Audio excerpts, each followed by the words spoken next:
Welcome to Sir Pam's Learning Channel!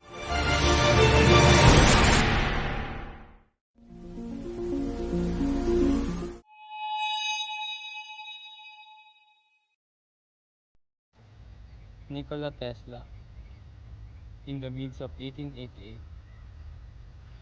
At the age of 32, he is working on an idea that could have far-reaching impacts over the next centuries.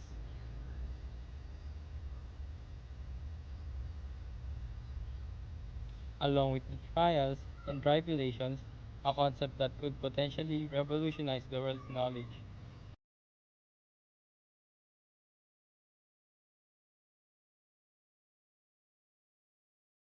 Tough days have gone by in his life as he processed each and every one of his works. In little time, a simple concept had evolved into a reasonable hypothesis. As magical as it may sound, but this is the work of one man, gifted by God, who has never been born before.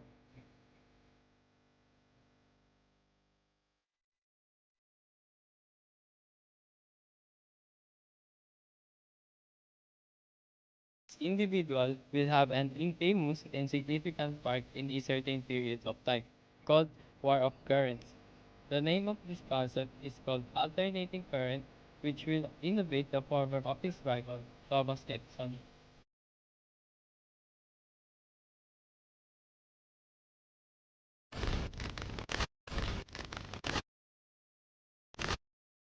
A lad named David Stale is working for his assignment that his professor provided.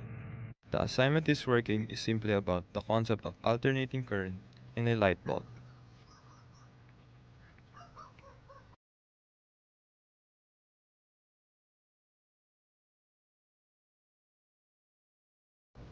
As thoughts were flowing in, such as words and visuals, attempting to visualize a circuit with an alternating current,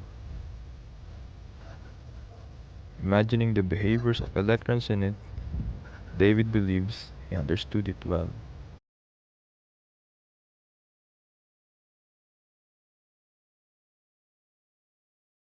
David Steele then passed his assignment to Professor Ace, a professor in college in which he is in.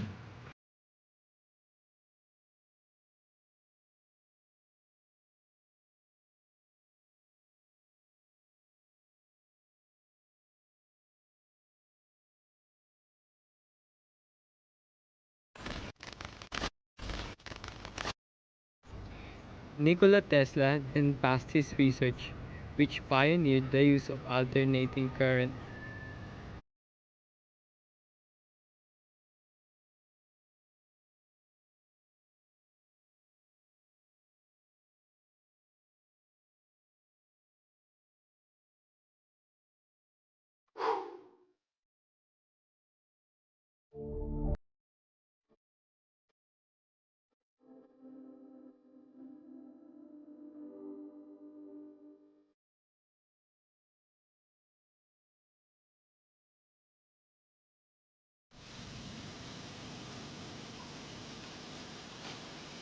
Alternating current, huh?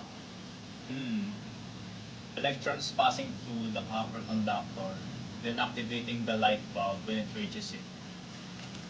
That's correct. Putting AC power source would complete the concept itself. Then as the circuit reaches the max voltage, the electrons would reverse its direction. Well done, David Steele, as expected of you.